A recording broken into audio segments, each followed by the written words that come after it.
Hello. Let's see if it's going to work. So weird.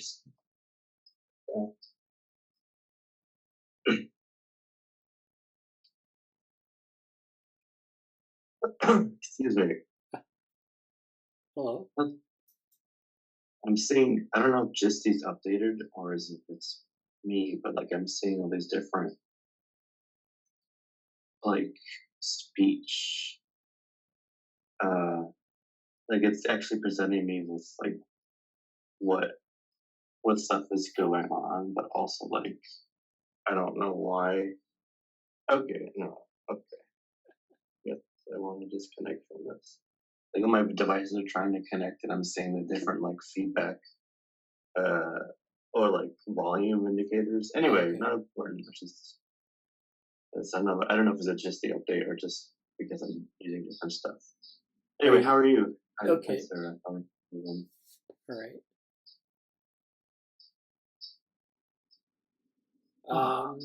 Yeah, I don't know who else is going to show up. So. Right. All right. So, do we have any updates? Jesse, do you have an update? Well, I just found this. I literally have this open, which is not an update. It's kind of a. I was just looking for this paper that someone's connecting like um, depression and emotional contagion and mirror neurons, which is sort of an interesting blend. And I don't know how to feel about it yet. I haven't vetted the paper. I thought it was interesting because mirror neurons were sort of that thing, and now I was actually originally put off by it because I'm like, are you? The way it was presented to me felt a bit like, oh well, now we know about we have this neuron stuff.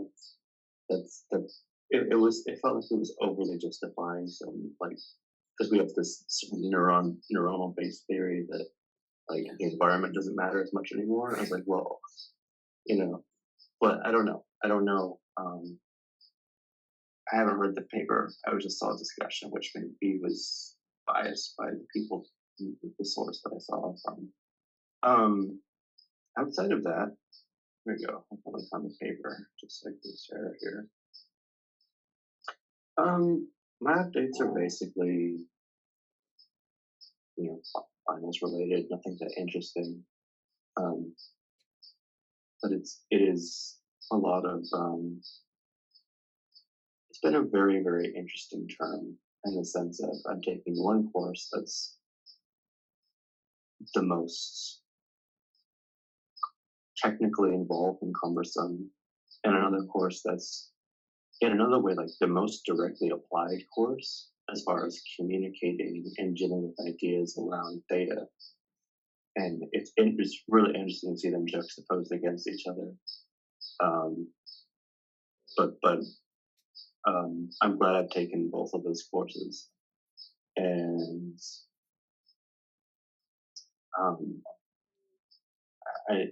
we haven't really had the opportunity to get into some of the materials here in the lab, but I think over the next few months I will. Like there's some things that are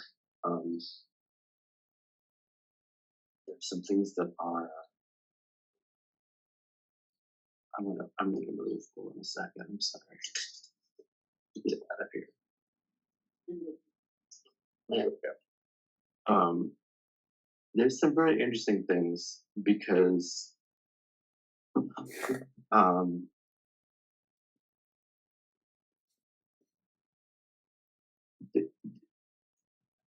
there's one of the more interesting concepts from one of the courses that we haven't never.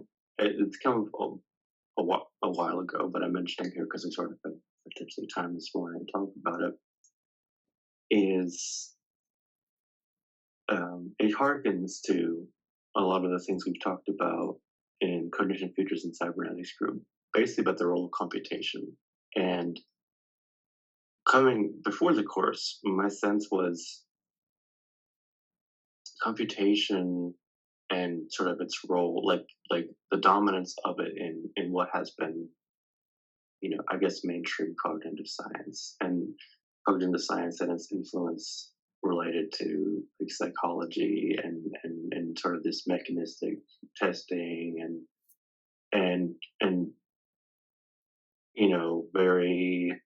very much sort of both like the actual approach of it in a mechanistic sense, but also like um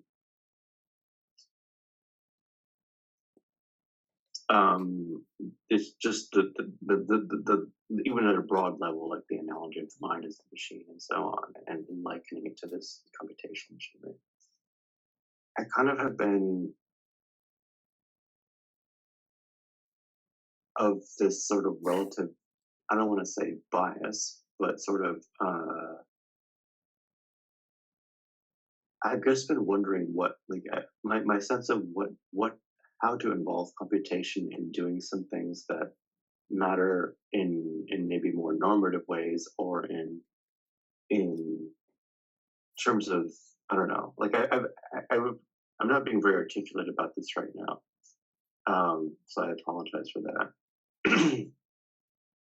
But I came to this course kind of feeling a little bit unsure, like, well, like how can we use um what what is the relationship between, let's say, data science and data ethics really going to be, or what should it be? Like, how can they inform each other? What can data science, what can computation or interacting with computational mediums do for this?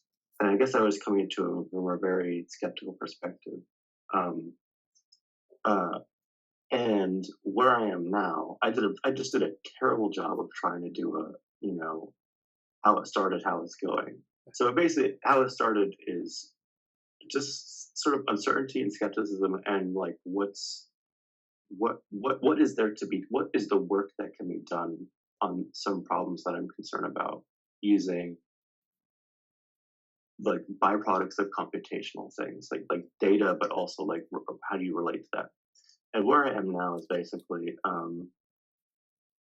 quite excited about the relationship between attempting to make computational, like by making a model of anything, in this case, like something like in a data science or data analysis of a recommendation for a policy, like or a how to do something. There's a tie to decision making. There's a tie to um, signing off on something, and I'm intrigued by this because there's been much talk in the course about, explicitness, about I'm losing the words right now, but there's been a very interesting sort of um, to try to just speak to the takeaway, and doing a very very bad job of being articulate this morning. I think I need to get my coffee, as to say. It's mostly just been this process of realizing there are things, there's creating the model and there's interpreting the model. And there's a way that creating models and interpreting them and seeing the results and seeing how it works can be tied to affecting or demarcating decision making and related like choices. Who is making the choice to do it and why? And in this way, I guess I'm realizing this potential. I don't want to say power because it's a little bit off the mark, but I think there's a use to all of this that I haven't grasped fully before, which is about modeling, making a computational model of whatever it is, and as having a benchmark to assess performance as a means by which you can sort of triangulate or juxtapose a decision or signing off on a decision, and saying, okay, this decision was made. So it's almost like less about the model and more about the fact that you can tie, well, we chose to implement this model and here's why. And then you can compare whatever the choice is to previous choices or alternate modes of performance. And that's a leverage that I haven't fully grasped the use of for. So I know I'm a little bit unclear still in saying this, but like that, there's a much more articulate way, and that other people have said, I'm sure, to get at what I'm talking about. But from a quote unquote data ethics viewpoint, that's appealing. But also from a, it kind of ties into some of what we're talking about with the leadership management and everything else. But also like there's a certain art and means of engaging things that I'm just beginning to really understand how to do, which has to do with both. Okay, you have a model, the model has an output, the output is, and the model are used or not used, and chosen or not chosen. And it's almost like an indirect way, like, like it feels very inverse. And I'm sure, I don't know if there's a better way to talk about it, but it's almost like the models are nice, but I'm concerned how if like decision ties to the model uh, it feels like it's coupling it somehow in ways that I haven't done before. So that's a very inarticulate way to talk about some like an actually very deep issue in one of the courses that I'm dealing with. I don't know if you have any comments on that before I say other things, but that's sort of a first pass at it. No, it's just interesting. Yeah. Yeah. And then other like broader updates are just a tremendous amount of stuff with Joe Pro that I can't wait to not have other like I haven't really been able to push a lot of things forward in the last few weeks in particular. What I'm doing, well, I have been pushing things forward. It's just it's not in the visible way. Um, like there's the mental health working group, which is sort of what I'm involving the DSM project into, and that's been really great to see other things there. I'm considering doing something to sort of evaluating, trying to do a little bit of evaluation in terms of a lot of medical institutions are trying to do these apps that are, yes, like weirdly LLM or chatbot based, but these attempts to address the accessibility issues, to address the shortage of staff, to address outreach, to address these things, and I'd be really curious to sort of do um, a broader evaluation of them, both from a what is the app doing in somewhat technical side, but also a is it creating the services that it wants to do? Is it actually helping people? Is it addressing some of the more you know? So what it'd be interesting because I have a few people interested in the space, and they're sort of looking at, okay, is this going to be a from the like uh, human related side or the public health or social like social work area, is this providing a service or is it extending a service? Is it actually having a benefit to either the administration, the staff, or the stakeholders of the patients looking for this help? And then on the technical side, like what what's the quality of the actual information being replied to? Is it just like an advanced chatbot? Is it just hype? Is it just, oh well, everybody else is making some kind of a LLM based Gen AI thing, we need to have our own version of it, and here is something that loosely works in that direction. So that's sort of like a project that might come along that I'm curious about doing um, because of what I said before about tying decision making, but also like um,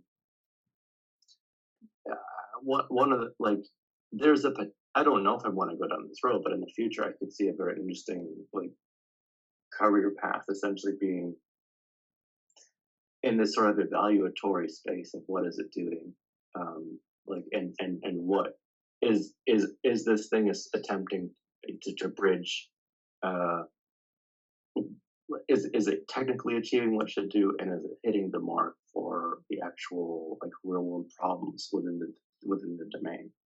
So that's sort of one thing that's going on. And then there's been a lot of this discussion recently about like I made a new channel in the Slack about research management, and that's like definitely um, I feel like that's basically just naming a conversation we've been having for years here. Like I'm not calling it research manager, but like we're trying to just give it a space to crystallize. And then between what we've already had here for a long time, and then meshing it with some things I want to do with Joe Pro about yes, mentor training, but also like mentor, like how to do the mentoring and how to do this management, almost like research space management. I feel like is a conversation that just is really important, and I always see people kind of coming up on the side or like here's how I run my lab, here's how we use GitHub for our project management, here's how to write an effective paper, here's how I like pre-fill a paper that can start things in our lab. Here's how I try to run a conference. But they're just not really like a centralized. They're kind of always very disparate and not really um, connected in any way. And I feel like that's another angle of interest going forward on that. So there's a bunch of I could say I could spend like I don't know 20 more minutes talking about all these different kinds of things here that but it's kind of me one waking up still and two um there's a lot of like uh back backlogged things that like we normally would talk about in cognition features of the cybernetics reading group, which we have met this week, and there's just a lot churning, and I'm really looking forward to the summer, both for everything I said, for Joe Pro, for continuing the really cool Google Summer Code things that have been happening. Like I haven't been able to really take a deep dive into the latest developments yet, but like it's been very exciting to see all that. And then plot twisters too. Like hopefully there'll be a little more return to some things. Like I think um, all the time about the inclusive gaming conference and the people and like connections that have been made from there. So there's this like full full up amount of things that are just like the ground is very fertile and the seeds are there. They're going to be harvested in the summer basically, and I'm looking forward to that. It's my product update, I guess. That's great. Yeah, that's great. Yeah, a lot there. I look forward to looking at the Slack channel. I see, you created it, and I think that's good. That's needed to have like something specific for that. Although, we kind of had some of those conversations in lab admin, but I think it's a broader conversation. I think that's a good thing to have.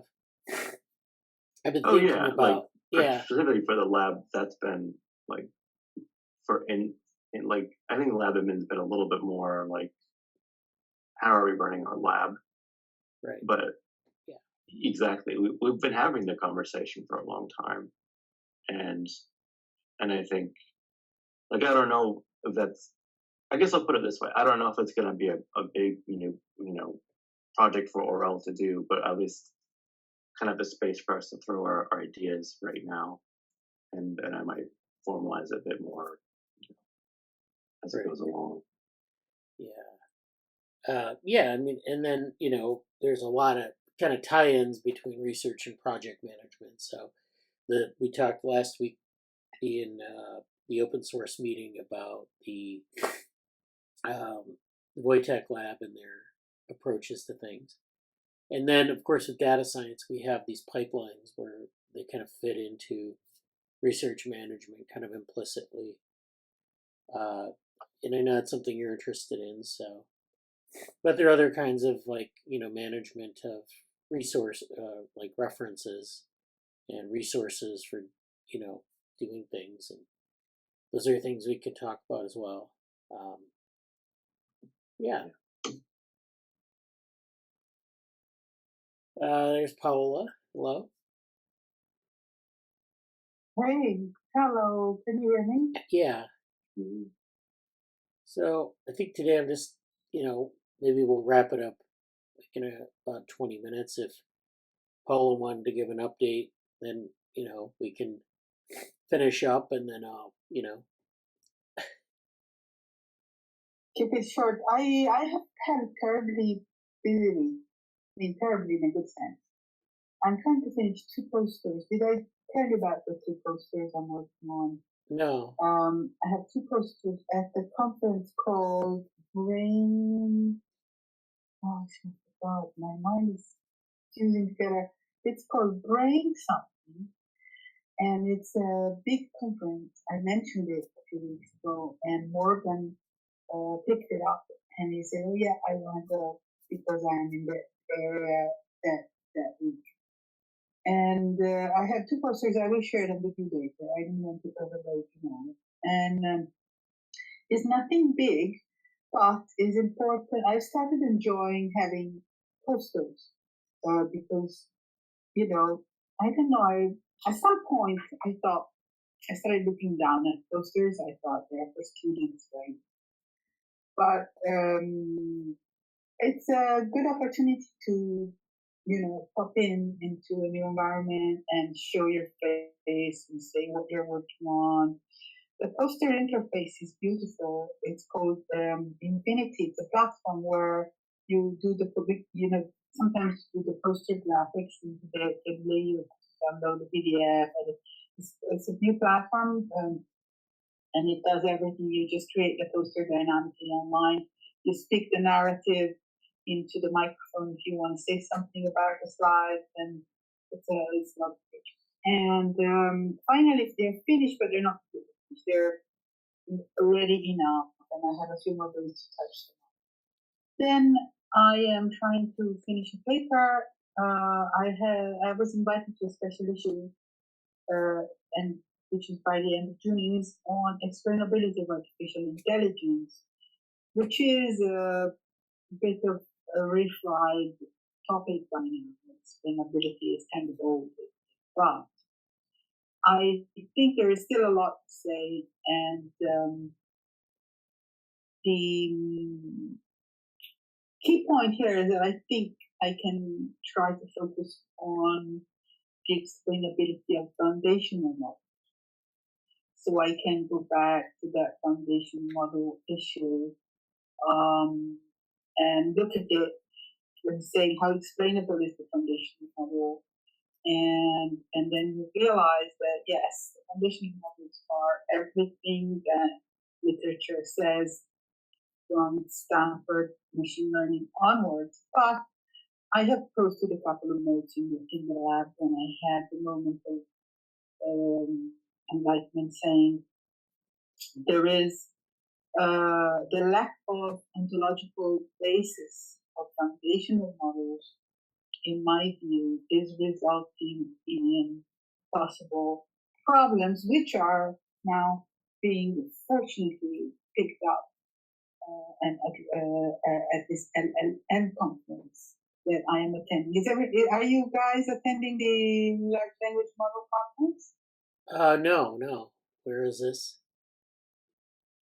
Oh, it's amazing! It was shared by you, Oh, or it okay. was shared on the lab, and so this is one of the reasons why, despite being very late and despite me being completely busy and having promised to have the summer off, I come back to the lab because I find very useful um, inputs that I have been feeding into the paper, into the work that I'm trying to do, and then finally, the thing I'm going to post today this conference. It's amazing.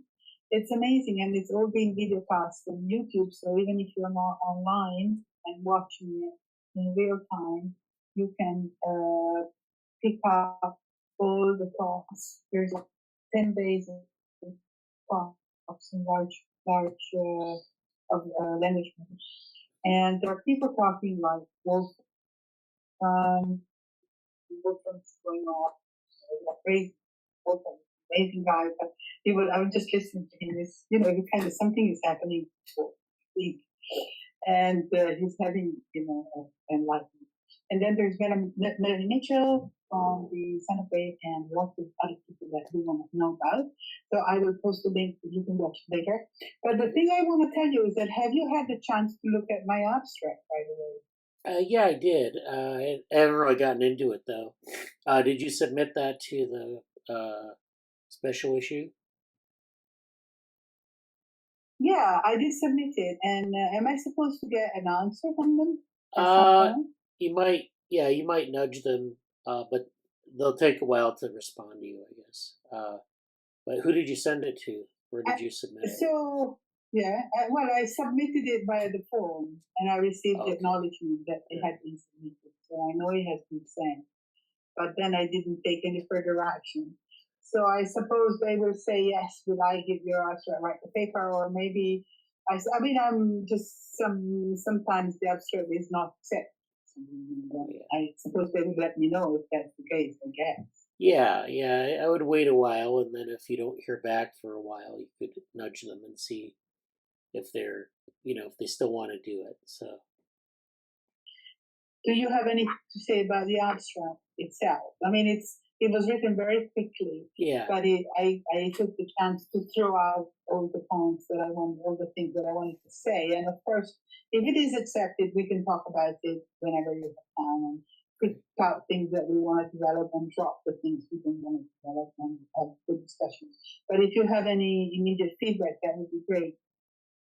yeah. I don't really have any immediate feedback, but yeah, if we can like break it down into pieces, generally like once you get to the outline stage, then it makes it easier to make comments on. But yeah, it looks interesting. Uh, again, you have to like parse it out and figure out what parts you want to emphasize and work from there. But So I think the bottom line is that there are issues with the chaos. The foundational issues is chaos theory is not understood.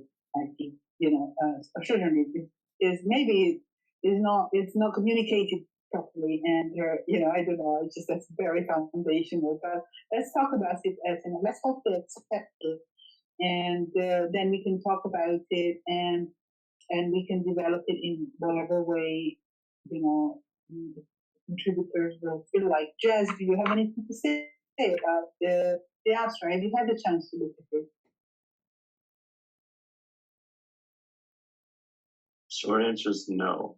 Ah, It's in my finals era, so I haven't looked at it in depth at all. okay, sorry to impose that on you. And It's fine. so that well, let's hope it's accepted and we can open it up for discussion. And oh yes, Jess, the summer school skywriting press. That's an important one, and it was shared by I think Morgan, who's come on. Hello, Morgan. Yeah, that's what you were referencing earlier. Yeah, that is, and Okay. I caught onto that, and it's massively important again for me, mostly because it's a 10 days pack, and it's it's a webcast on YouTube. You see, for me that is very important because this talk and some of the talks are could maybe a little bit boring, to be honest. I mean, unless you're really interested in everything, some of them may be less interesting than others. But the whole point of this conference is very important. I think it feeds directly into some of the things that I'm doing about sustainability. So basically, when you go to this conference and you listen to the talks, you realize that despite being deeply involved in machine learning and computation well beyond what I am, these people are coming to grips that there are limitations as to what we're doing. There are risks, and there and some of it could well be all a big waste of time.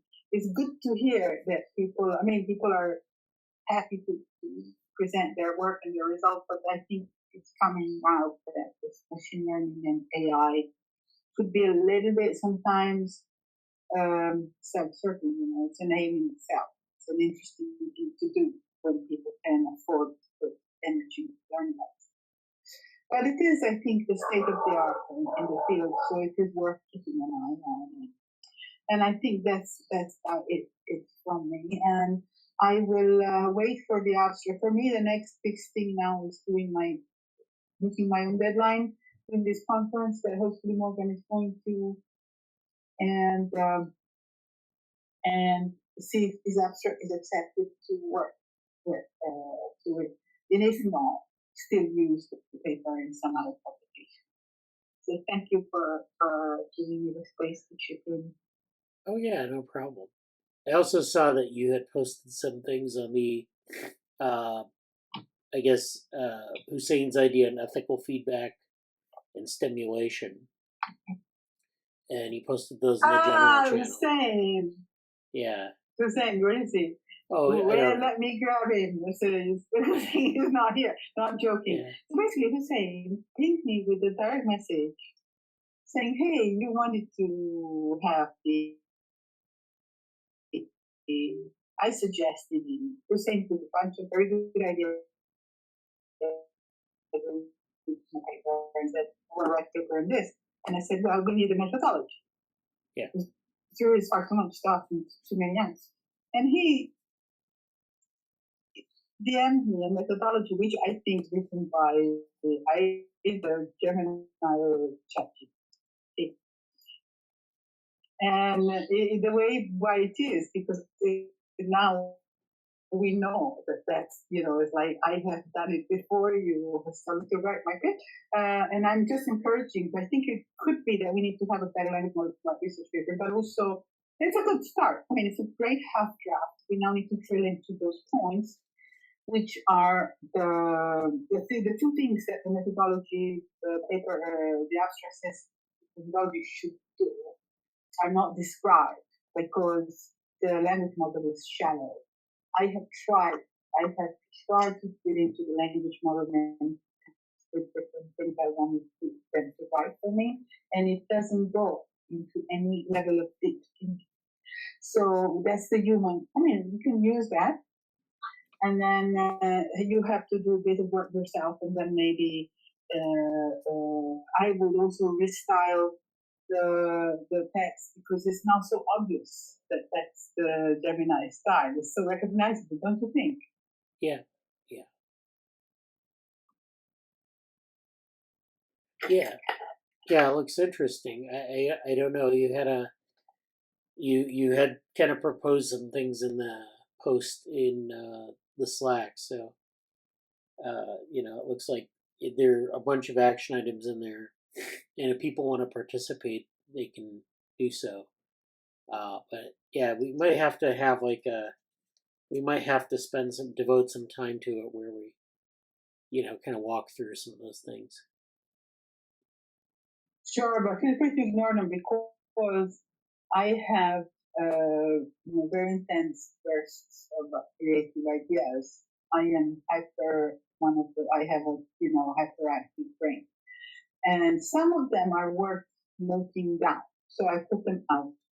And some of them I may well go back to later, or if you like, or if anyone likes them, to do the language model based on the rap lyrics.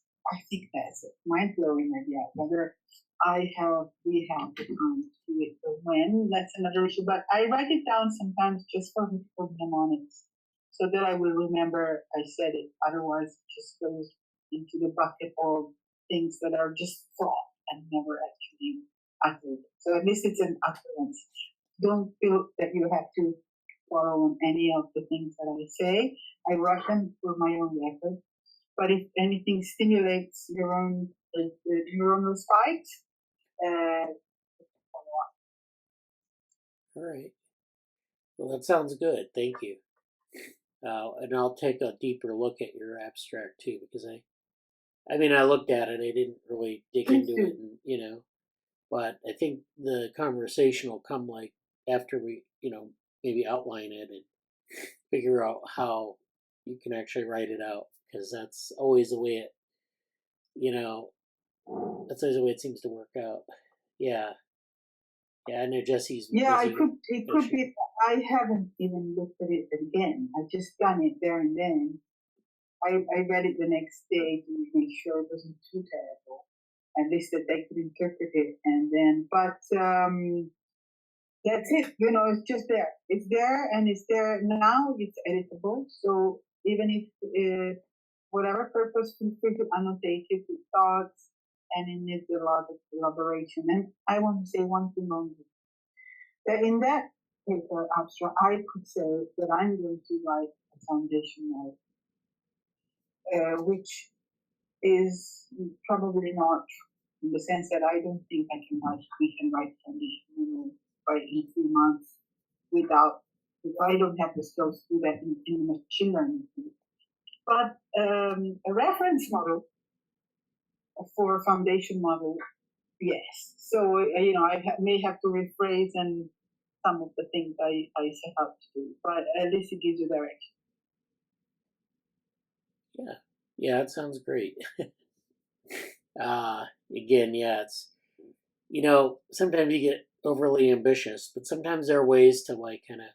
You do have to write out a foundation model. I think for this kind of paper, you just have to like hit the points on how that might be done or what are the major issues in the field. Because I think what they're looking for is to take sort of the idea of like a lot of what's going on in AI and to sort of figure out, how do we think about world models? How do we think about intelligence? But like, we want to cast this sort of more theoretically. So, or cast this in more of a way to kind of think about those higher level things. So, a lot of AI research is generating papers and benchmarks and things like that, and people haven't really stopped to reflect on what's going on. And so I think that's what they're trying for.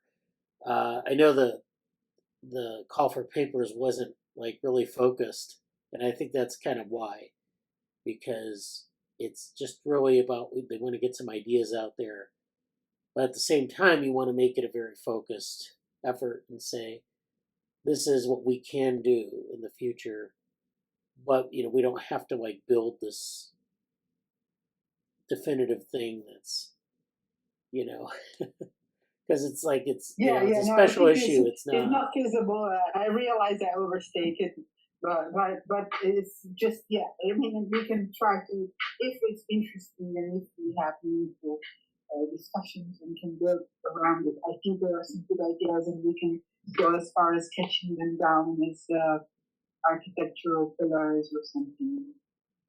Yeah, yeah. All right, that sounds good. Hello, Morgan.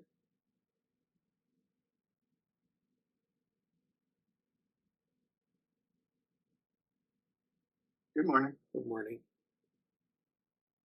I think that's. I just wanted to today. I just wanted to give see if people had updates and do a check in. I didn't really want to do a whole meeting today, so uh, You sound a bit under the weather. yeah, that's. I hear you.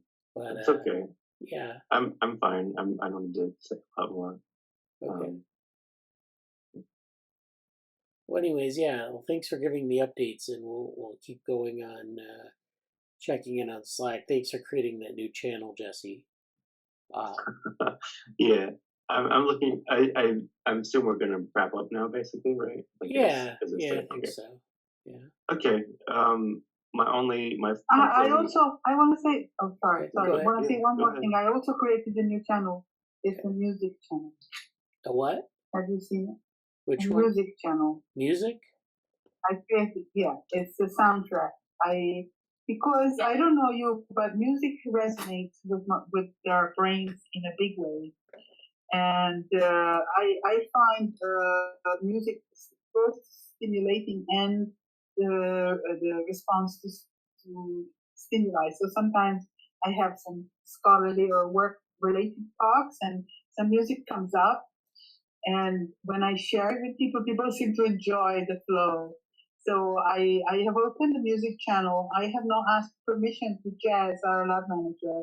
Can we have music? And it was related to the rap.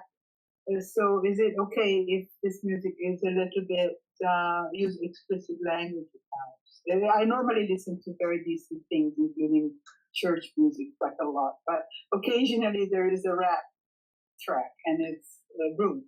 So that's I wanted just to mention that. Yeah.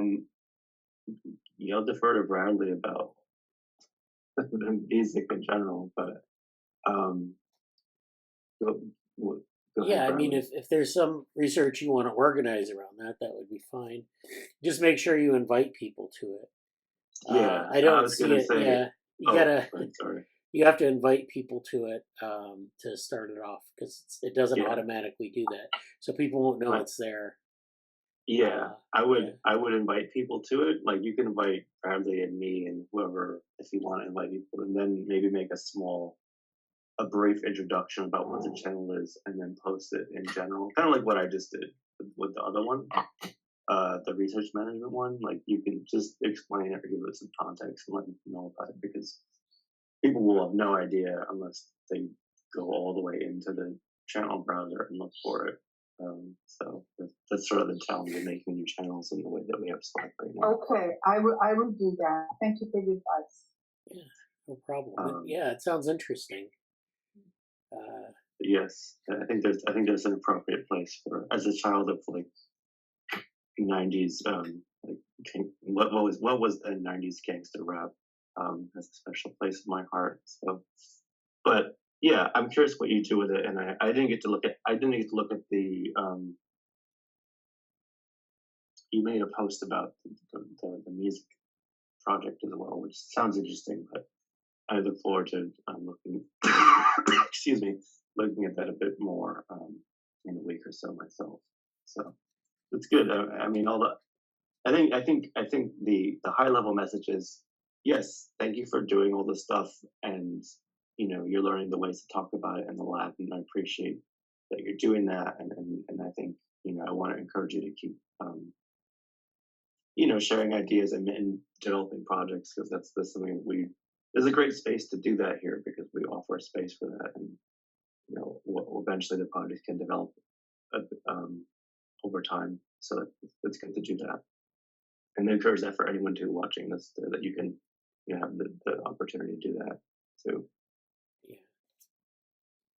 yeah, yeah. So Jesse, do you want some say some last minute things or you're Oh, yeah. I mean, I probably said most of it earlier. Just uh, I'm hoping. I don't know if it's going to be next week, but the following week after that might be the return of Commission Futures.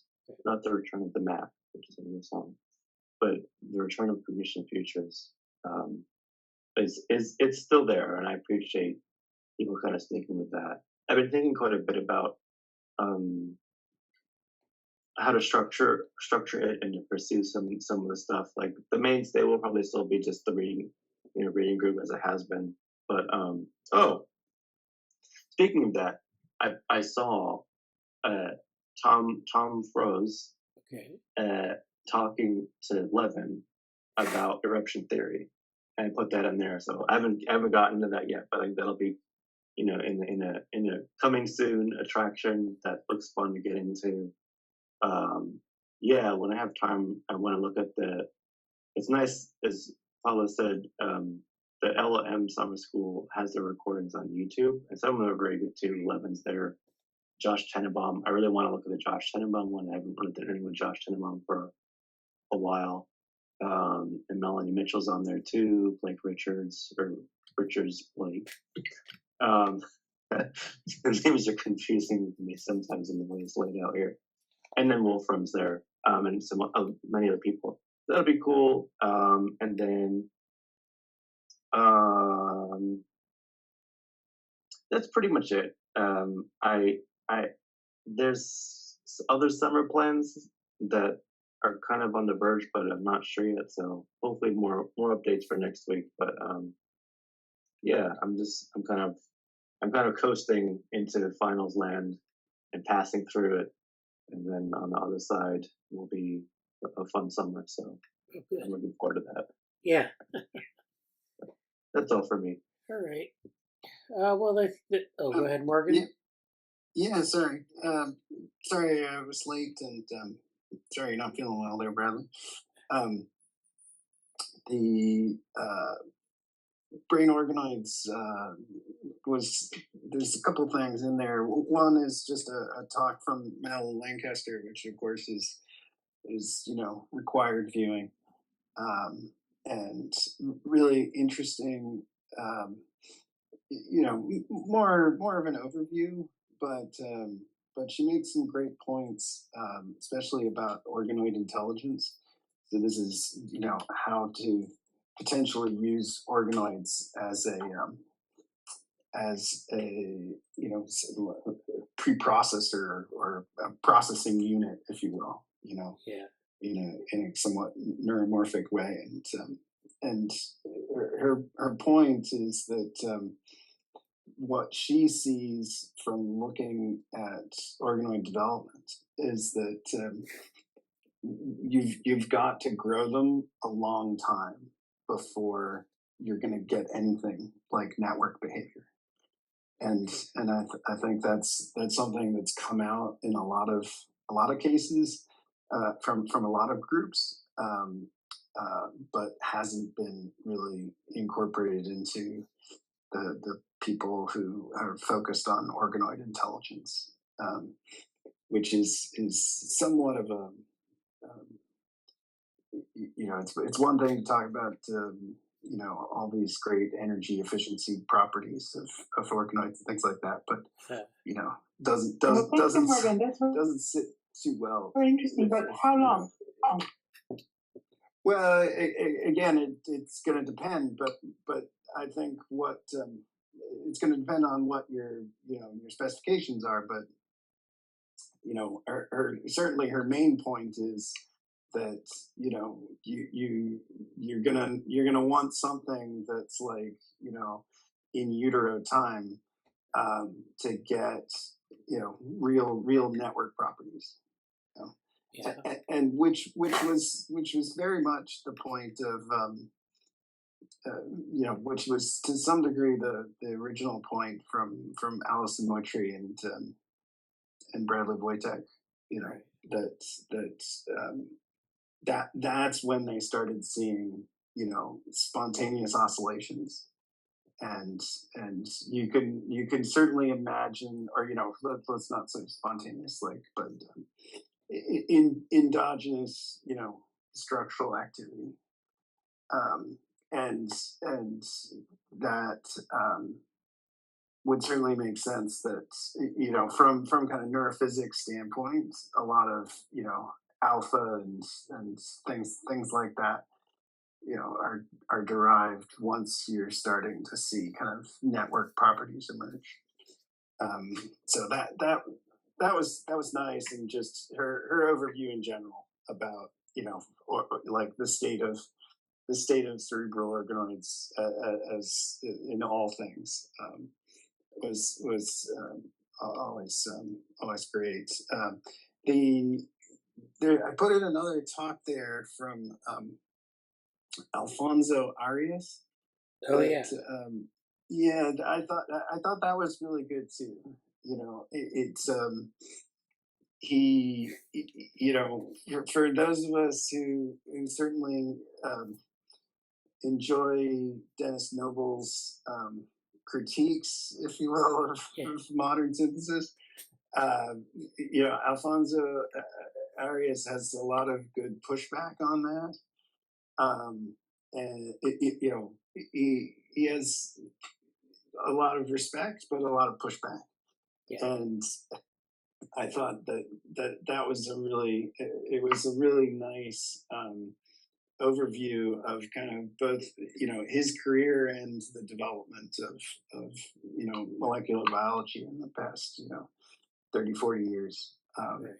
that was great to see, and great to see where kind of he saw, cracks and things, and good areas that he thinks would be, areas in which it would be fruitful to focus. Yeah. So that was really nice. I'm into his book that he wrote on cells. Like, I guess he has this Yes, interest in, like, yes, I don't know, he has this hashtag, not by genes alone or something, and it's like he yeah, yeah. focuses on the cell. So Yeah, you can see. I mean, the host was the host kept on trying to get him to you know place like Michael Levin, Dennis Noble, and who else?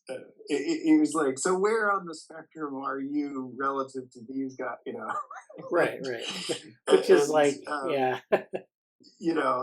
and he yeah, so he wasn't looking to pick a fight, but he did have plenty of pushback, so he was the first to say, like, Levin does a lot of experiments that haven't been replicated, and that wasn't to say he didn't believe them. He was just like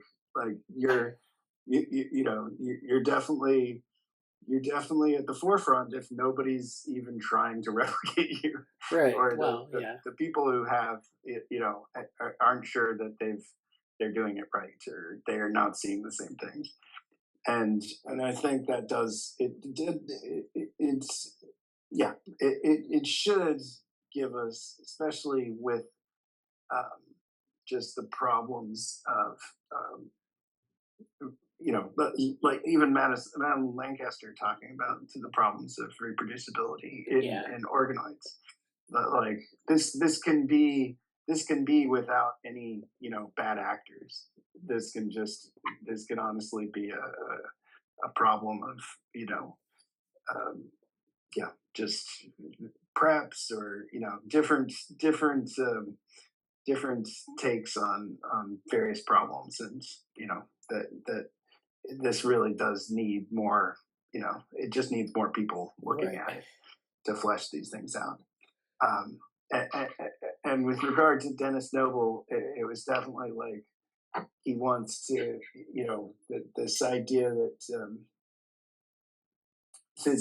for him, like you said, like for Alfonso, the cell is the Unit of analysis. is the appropriate scope, Yeah, or yeah, and which is also certainly why he has an affinity to Levin, even though he's still not sure that everything's replicable there. But it was definitely worth going over. I'd love to read his books then, if there was some good. He talked about some foundational papers he's written, and it was interesting to hear that he started as a biophysicist. oh yeah, But it was like I started too early. right.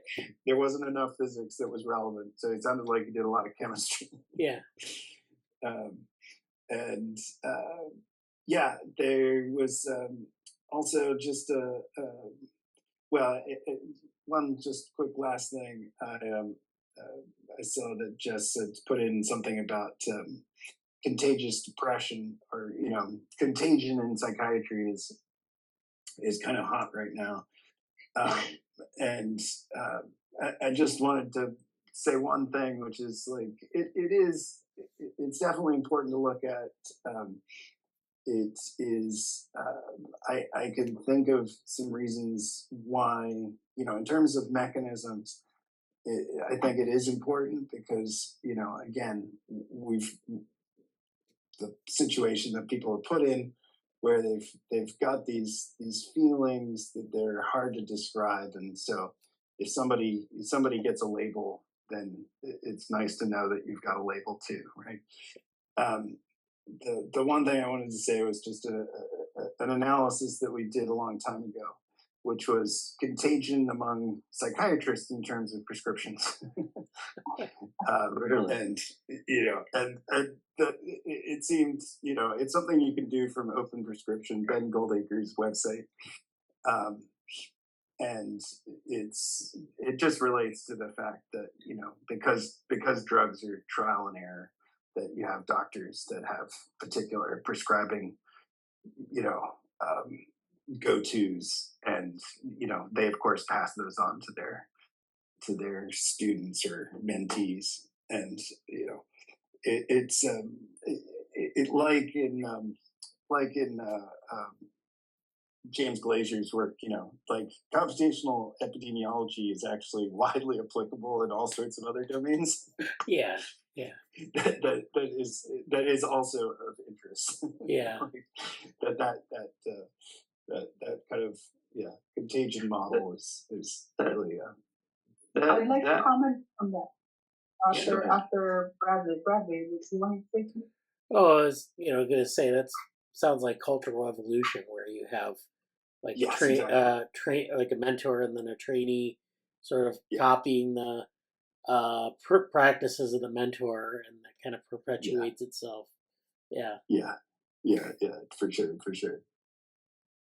Well, I wanted to say that I noticed contagion informally. I observed that also in terms of dementia, even I think in Alzheimer's, and euphoria is contagious. You know that. So it's because the hypothesis is that we resonate. Like when I come to a regular lab, I get input at a certain time, and of course, I react to take the life of mine. And I think it's very likely that people interacting with certain states automatically it's like there's some equilibrium forming between individuals, like the nature of the. Therefore, yes, it is an issue, but it can also be positively leveraged, I think, like to create this virtuous circle cycle where contagion can be leveraged to positive, and about the fact that dementia is contagious, that's a hypothesis. I have spent time with people with dementia, and I really like, I had tuned into that. So I think there's work to be done.